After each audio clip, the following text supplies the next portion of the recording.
Objectif Bango. C'est une population fortement mobilisée qui a accueilli la délégation du nouveau gouverneur de la région administrative de Zéléphone.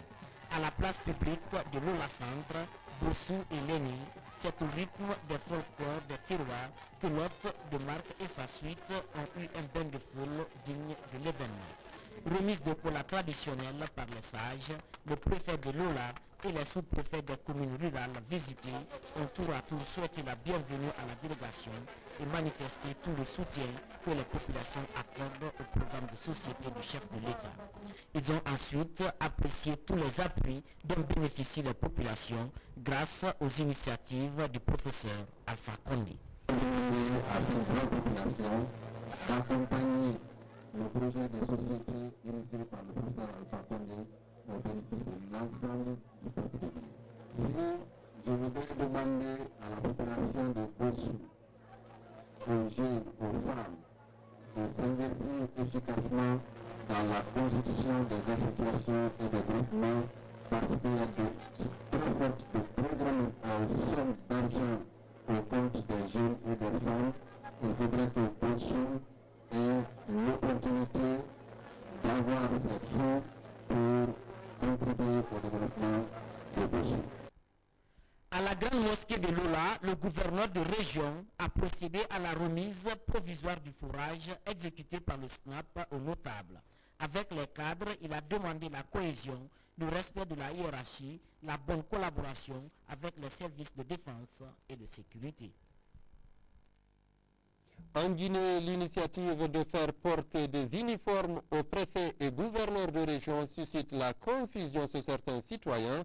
Tenez-vous bien, plusieurs personnes les confondent souvent aux officiers de l'armée. Et pourtant, il y a bel et bien une différence entre cet uniforme des administrateurs territoriaux et celle des militaires. Notre reporter Mohamed Lamine Kamara s'est intéressé à ce sujet. Voici son reportage. Aujourd'hui, on reconnaît les préfets et gouverneurs des régions par leur uniforme. Cependant, certains citoyens confondent ces administrateurs territoriaux à des hauts gradés de l'armée. Sur la question, le débat est tranché. La tenue que les administrateurs territoriaux portent comme ça, c'est une tenue qui représente l'appartenance, la représentation de l'État. J'attire votre attention que les préfets et les gouverneurs sont les représentants directs du chef de l'État et tous les membres du gouvernement. Donc le moment est nécessaire de leur donner l'uniforme.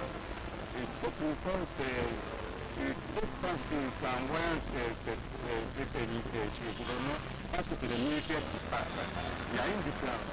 La première différence, c'est que les préfets ils portent l'uniforme, mais ils vont porter aussi la cocarde aux zones vertes. Ensuite, l'armoire qui est sur les épaules ou sur les casquettes, vous allez remarquer qu'il y a l'oiseau avec une branche au bec.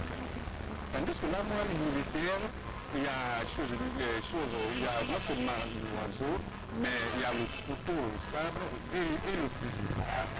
Donc c'est une grande différence. L'idée du port de cet uniforme par les administrateurs territoriaux remonte à 2007 sous le gouvernement de l'ex-premier ministre Lansana Kouyaté. À cette époque, seul Safi Oulaïba, préfet de l'Abbé, toujours en poste, aimait se vêtir de cet uniforme d'administrateur territorial. C'est une idée première de monsieur le premier ministre Lansana Kouyaté, mais cela n'a pas été remis aux administrateurs. C'est maintenant avec le gouvernement du professeur Alpha Condé que ces tenues ont été remises. Et vous voyez comme tout le monde est beau. C'est vrai qu'à nous voir, on ressemble à des militaires. C'est vrai également que nous exerçons certains militaires qui sont dévolus aux militaires, parce que nous sommes des représentants de tous les militaires, dont celui de la défense. Avec le gouvernement de la Troisième République, la mesure semble être désormais effective. Une des caractéristiques de la nouvelle politique d'administration territoriale en Guinée. Le ministère de la Jeunesse et l'Organisation des Nations Unies pour la population s'active dans la formation des pères éducateurs de la ville de l'Abbé. L'idée vise leur implication pour encourager l'éducation des jeunes déscolarisés et non scolarisés de la région. Les précisions de Falilou Diallo. La santé reproductive et la sexualité, les IST, VIH-Sida, les méthodes contraceptives, les pratiques néfastes à la santé des adolescents et des jeunes, voilà quelques thèmes développés au cours de cette session de formation des pères éducateurs à lifestyle spécifique en santé de la reproduction et VIH.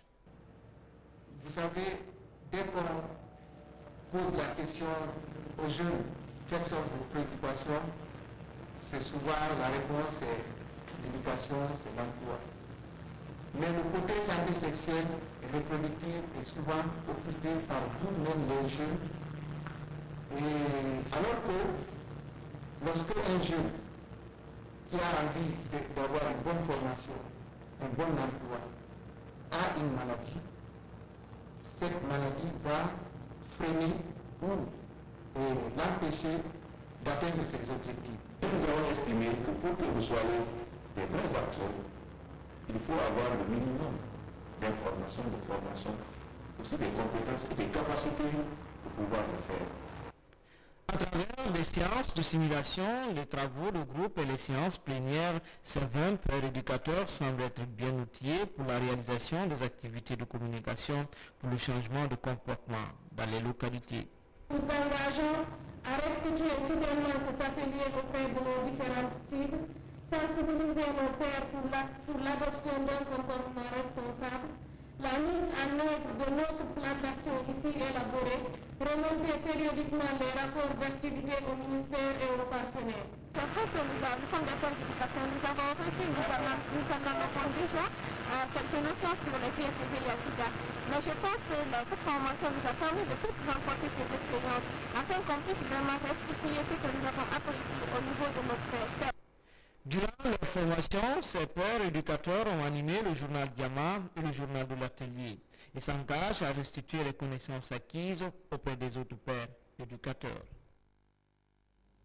Les membres du comité régional de suivi-évaluation de la Convention sur l'élimination des formes de discrimination à l'égard des femmes ont bouclé dans la ville de Mamou leur journée de formation. La rencontre a permis de renforcer leurs capacités pour mieux promouvoir l'égalité des sexes dans notre pays. Explication Abdoulaye Diallo. Il s'agit de renforcer les capacités des membres du comité régional de suivi de la CEDEF pour leur implication dans la promotion de l'égalité des sexes et des droits reproductifs en vue de mettre en place une association. L'engagement du gouvernement et l'Organisation des Nations Unies à faire prendre conscience de la nécessité de tenir compte des préoccupations des femmes et des hommes pour un monde plus juste, plus équitable, plus prospère, a conduit à axer la réflexion sur les inégalités hommes-femmes et plus précisément sur les discriminations dont sont l'objet les femmes. Je voudrais exprimer le souhait de voir cet exercice se solder par de bons échanges dans toutes les disciplines techniques du comité régional de suivi de la CEDEF et à tous les niveaux géographiques pour engager plus d'hommes et de garçons à appuyer l'autonomisation des femmes rurales et à faire en sorte qu'elles puissent revendiquer leurs droits à la santé sexuelle et reproductive. Cette rencontre a aussi permis de mettre en place un nouveau bureau de pères leaders. Sa mission, véhiculer les messages relatifs à toute forme de discrimination à l'égard des femmes. L'atelier recommande l'appui technique et financier des différents PAO, la multiplication de formations et la prise en charge de recommandations. L'organisation du présent atelier témoigne à juste titre l'intérêt que les autorités guinéennes accordent du prix à la nouvelle vision de l'UNFPA qui consiste à centrer tous les efforts sur l'objectif du millénaire pour le développement, réduction de la mortalité maternelle, car une femme ne doit pas mourir en donnant la vie. L'espoir est donc permis quand on sait qu'avec l'implication de tous, les mutilations génitales féminines connaîtront un recul considérable dans nos communautés. Les prestataires de la planification familiale de la région de Zérékoré viennent de recevoir une formation sous les auspices du ministère de la Santé. C'est pour le renforcement de leurs capacités. L'atelier bénéficie du soutien de l'USAID, une organisation des Nations Unies. Le point avec Tierno Younoussaba. C'est pour rehausser la prévalence de 6 à 15% d'ici 2015 que la stratégie a porté sur l'introduction et l'extension des méthodes de longue durée d'action. De cette formation à l'intention des chargés de planification familiale de consultation prénatale. Premier du genre en région forestière, l'intégration de cette méthode devrait apporter aux participants des connaissances, compétences et attitudes nécessaires pour offrir des services de qualité conformes aux normes de prestation en contraception par l'implant Jabel. L'implant Jabel est une méthode de longue durée d'action, efficace jusqu'à 5 ans et réversible, qui peut être utilisée par les femmes en âge de procréer, sauf s'il y a des conditions médicales l'en empêchant. Ces femmes venues de 13 structures sanitaires des 6 préfectures de la forêt ont désormais la maîtrise des techniques d'insertion et de retrait des implants Jabel. Statistique que nous pouvons agir sur la mortalité maternelle. Vous savez que l'une des causes de la mortalité maternelle, c'est la multiprocréation. Mais quand on a planifié les femmes, on a toutes les chances d'agir sur la mortalité maternelle dans le sens de la réduction. Les nouvelles connaissances acquises au cours de cette formation représentent désormais une arme pour la lutte contre la mortalité maternelle et infantile à la clinique de Guinée. Je fonde l'espoir que ces acquis ne souffriront d'aucune entorse lors de leur application sur le terrain. Je voudrais faire allusion à la nouvelle méthode de PM axée sur l'insertion et le retard de l'implant Jabel dans les structures sanitaires respectives. Cette formation a pris fin par la remise d'attestation de participation et des kits d'une valeur de 52 925 200 francs guinéens, financé par le projet Santé maternelle et infantile intégré.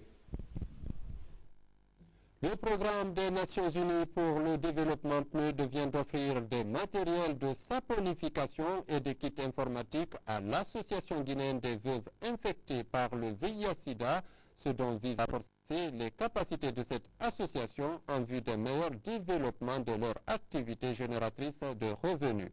Le point avec Komara Moussa. Des bidons d'huile, du beurre de qualité, de la soude caustique et des kits informatiques pour les membres de l'association guinéenne des veuves infectées par le VIH-Sida et leurs orphelins. Une bouffée d'oxygène que le PNUD apporte à cette association. La démarche vise à renforcer les capacités des personnes vivant avec le VIH-Sida. J'espère que le matériel et les équipements en saponification vont servir à l'autonomisation des femmes et à l'appui pour la scolarisation des enfants. Nous sommes là aujourd'hui pour cette cérémonie et nous pensons que cette remise vous permettra d'augmenter vos revenus à la fin de chaque mois et aussi de prendre en charge vos enfants. L'obtention de cet appui nous permet davantage de renforcer nos capacités institutionnelles et nous rend plus autonomes face à cette conjoncture mondiale socio-économique difficile.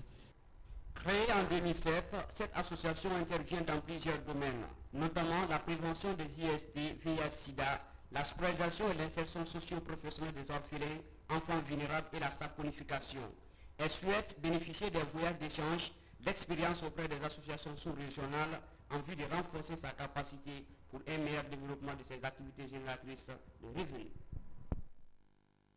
La dédicace de l'ouvrage intitulé « Guide pratique de la rédaction administrative » est désormais disponible sur le marché. Édité par la maison Harmattan Guinée, ce livre de 170 pages constitue un outil de facilitation à tous les rédacteurs au niveau des différents services.